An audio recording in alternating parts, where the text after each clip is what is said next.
Hello and welcome back to Serpent Sunday. As always, I'm your host, Morgan. This week, we're going to be discussing the wonderful little lyre snake. Now, a quick side note here, there are two species of Tremorphodon in California, Tremorphodon being the genus that the lyre snake belongs to. The species are going to be T. larophanes, which is the California lyre snake, and T. lambda, the Sonoran lyre snake. However, this video we're really only discussing T. larophanes because that is the species that is present in my area, so that is the species that I am more familiar with and interested in talking about today.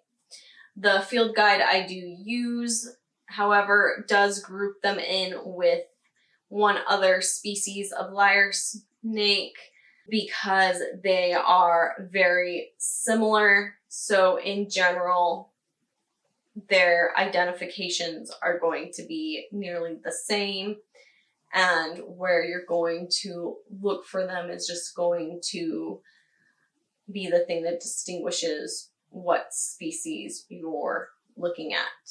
So that's just our little side note here. If you're out and about looking for lyre snakes, what you're going to be looking for is a light brown to pale gray snake with dark brown blotches covering the length of its body. The way you're going to know that you're looking at a lyre snake is the lyre or V-shaped head marking on the top of its head, and also the vertical pupils. Lyre snakes also tend to have a very broad head with a fairly slender body and neck. So at first glance, they kind of look a little disproportionate. These snakes also range from 14 to 47 and 3/4 inches in length, with an average of 24 to 36 inches. So they are fairly small snakes and can be very difficult to spot because of their small size. You can find lyre snakes in almost any habitat as long as there are enough rocks. They do tend to prefer the grassland, desert, chaparral, oak, woodland, and coniferous forests where they can be amongst fairly large rocks. But occasionally you can find them in less rocky areas. So the particular species I'm looking at can be found from kind of South Santa Barbara County all the way down into Baja, California. Again, in these rocky habitats. However, they are thought to be absent in some areas of the Mojave Desert, but since they do have a secretive nature and like to hide deep down in these rock crevices, it is kind of tough to study them, so their presence or absence from the Mojave Desert is not definite or for sure confirmed. And there are the other species that are mentioned in my field guide that we did mention at the beginning that do range more eastward. Lyre snakes are primarily nocturnal, and they tend to hide in the deep crevices in their rocky habitat during the day. They are also known to be very good climbers, especially the Sonoran lyre snake, which is also seen in California, but not in my area. So not the specific species we're talking about, but the climbing thing does seem to be a trend for all the species. They are rear fang venomous, meaning that they do have venom. It's just not the fangs like the pit vipers at the front of the mouth that can very easily inject venom. However, this venom that the lyre snakes do have is not known to be harmful to humans. But if you are bitten, there can be localized swelling, itchiness, redness, and numbness. And of course, these symptoms may be more or less intense depending upon your sensitivity to the venom and if you happen to have an allergy.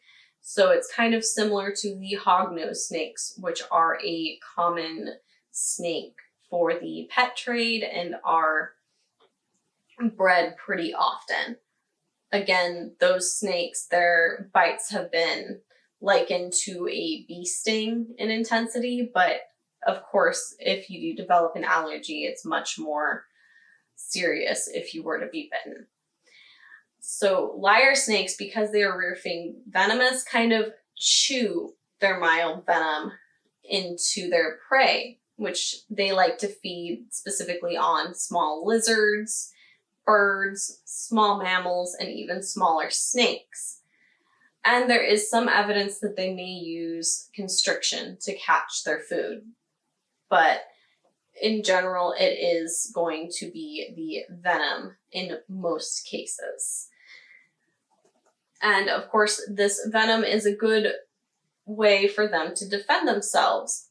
But if they are threatened, they're another species that is known to adopt that rattlesnake stance and even wiggle the end of their tail in dry vegetation to simulate that rattling sound that helps keep the rattlesnake's venom from being used for defensive purposes. So we did mention the gopher snake in the last Serpent Sunday that does do the tail rattle. The lyre snake is just another example here that also does that. But of course, when all else fails, they can strike and possibly bite. And again, I would like to reiterate that they are venomous and the venom is not usually harmful to humans, but your sensitivity and whether or not you have an allergy to that venom does make it more or less serious. Of course, if you are ever bitten by a snake you cannot identify, please seek emergency medical attention because it's better to be safe than sorry. Lyre snakes do reproduce by laying eggs, but there is very little data about their actual reproductive behaviors because they are such a secretive snake and so hard to study. However, clutches of 7 to 20 eggs have been reported, but it is, at least at time of recording, unknown what the average is and much more about their reproduction.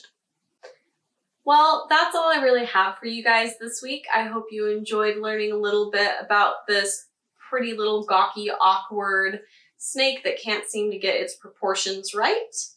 And I would like to just reiterate, if you are out hiking or looking for snakes and you get bitten and you don't know for sure if what you were bitten by is or isn't venomous, please do seek that medical attention just in case.